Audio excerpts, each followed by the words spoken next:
அன்பிற்குரிய சகோதர சகோதரிகளே, உங்கள் அனைவரின் மீதும் இறைவனின் சாந்தியும் சமாதானமும் நிலவட்டுமா. மிகுந்த மனவேதனையோடு இந்த பதிவை நான் உங்களுக்கு பகிர்கிறேன். தமிழகம் என்பது அறிவில் சிறந்த மாநிலம், முன்னேற்றத்தில் மிகுந்த மாநிலம், சகோதரத்துவ வாஞ்சியோடு அரவணைக்கக்கூடிய மாநிலம் என்ற பெயரெல்லாம் மறைந்து இன்றைக்கு விஷச்சாராயத்தால் அதிகமாக உயிரிழப்பு நேரக்கூடிய மாநிலம் என்ற அவலத்தை திமுக ஆட்சியில் நாம் சுமந்து கொண்டிருக்கிறோம். உங்க எல்லாருக்கும் தெரியும், போன வருடம் இதே போன்ற ஒரு நாட்களில் தான் நம்முடைய சகோதரர்கள் 13 பேர் விஷச்சாராயம் குடித்து இதே தமிழகத்தில் உயிரிழந்தார்கள். அப்ப இந்த திமுக அரசு என்ன பண்ணது? வழக்கம் போல எஸ்பியை சஸ்பெண்ட் பண்ணுவோம், டிஎஸ்பியை சஸ்பெண்ட் பண்ணுவோம், இதுதான் அவர்களுடைய ஆக்டிவிட்டிஸ். அதை தாண்டி விஷச்சாராயம் குடித்து இறந்த அந்த குடும்பத்திற்கு 10 லட்சம் ரூபாய் கொடுத்தாங்க. ஒவ்வொரு குடும்பத்துக்கும் 10 லட்சம். ஒரு ராணுவ வீரர் போர்க்களத்தில் கொல்லப்பட்டால் கூட தமிழக அரசு அத்தனை பெரிய தொகை தராது. இந்த மண்ணில் நிறைய தியாகிகள், நிறைய போராட்டங்களில் நியாயமான முறையில் இறந்தவர்களுக்கு கூட அத்தனை பெரிய தொகை கிடையாது. ஆனால் கள்ளச்சாராயம் குடித்து இறந்தவர்களுக்கு 10 லட்சம் ரூபாய் கொடுத்து எப்படியாவது வாயடைக்க வேண்டும் என்று நினைத்தார்கள். ஆனால் திமுக ஆட்சியில் காவல்துறையின் கையாலாகாத தனம் இன்றைக்கு சந்தி சிரித்துக் கொண்டிருக்கிறது. கள்ளக்குறிச்சியில் இப்ப நான் பேசுற நேரத்துல 35 பேர் இறந்திருக்கிறார்கள் விஷச்சாராயம் குடிச்சு. இதை இறந்திருக்கிறார்கள் சொல்லலாமா, இதை ஒரு படுகொலைன்னு சொல்லலாமா? படுகொலைன்னு சொல்லணும். ஏன்னா ஒரு அரசு காவல்துறையை அதற்கென்ற பொறுப்புகளை கொடுத்து கண்காணிக்காமல் தொடர்ந்து இந்த விஷச்சாராய கொலைகள் நடக்கிறது என்றால் எவ்வளவு பெரிய ஆபத்தானது. இதை தமிழக மக்கள் இன்னுமா வேடிக்கை பார்க்க போறோம் அப்படின்றத முதலாவது கேள்வி.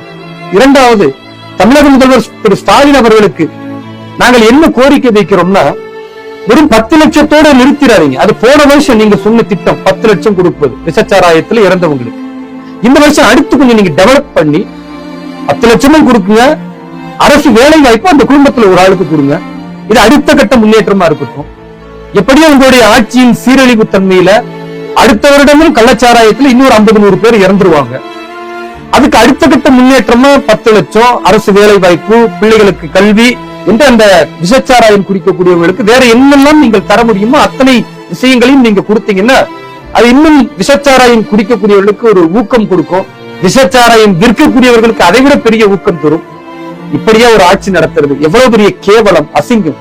நாங்கள் ஆட்சிக்கு வந்தால் சாராயத்தை ஒழிப்போம், முதல் கையெழுத்து சாராயத்தை ஒழிக்க என்று சொன்ன திமுக, சொன்ன திரு ஸ்டாலின் அவர்கள் இன்றைக்கு சாராயத்தின் மூலமாக 40,000 கோடி ரூபாய்களுக்கு மேல் தமிழக அரசின் வருமானத்தை ஈட்டுகிறார்கள் என்றால் இதை விட வெட்கக்கேடான ஒரு செயல் இருக்கா? ஆனா வருத்தம் என்னன்னா, அவர்கள் தரக்கூடிய 1000 ரூபாய்க்காக அப்பாவி பெண்மணிகள், ஏழை மக்கள் திமுக சின்னத்திற்கு வாக்களிக்கிறார்கள். அதுதான் அவர்களுக்கு இன்னும் திமிரை தருகிறது, ஆணவத்தை தருகிறது.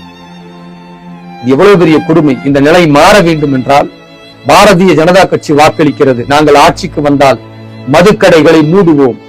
இது உறுதியான வாக்குறுதி. எங்களுடைய மாநில தலைவர் திரு அண்ணாமலை அவர்கள் தலைமையிலே தேர்தலில் நாங்கள் கொடுத்த வாக்குறுதி. அந்த வாக்குறுதி இன்றும் இருக்கிறது.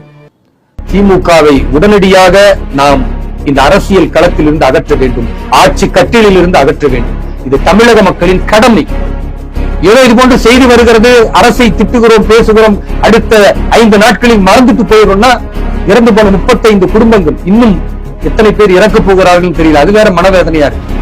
இதற்கு முடிவு கட்ட வேண்டும் என்றால் இந்த மாதம் ஜூன் 22 பாரதிய ஜனதா கட்சியின் மாநில தலைவர் அன்பு சகோதரர் திரு அண்ணாமலை அவர்கள் தமிழகம் தழுவிய அளவில் இந்த திமுக அரசின் விஷச்சாராயத்தை தடுக்க முடியாத காவல்துறையை கண்டித்து, திமுக அரசை கண்டித்து நடக்கக்கூடிய மிக பிரம்மாண்டமான கண்டன ஆர்ப்பாட்டத்தில் தமிழகத்தில் உள்ள ஒவ்வொரு மக்களும் கலந்து கொள்ள வேண்டும்.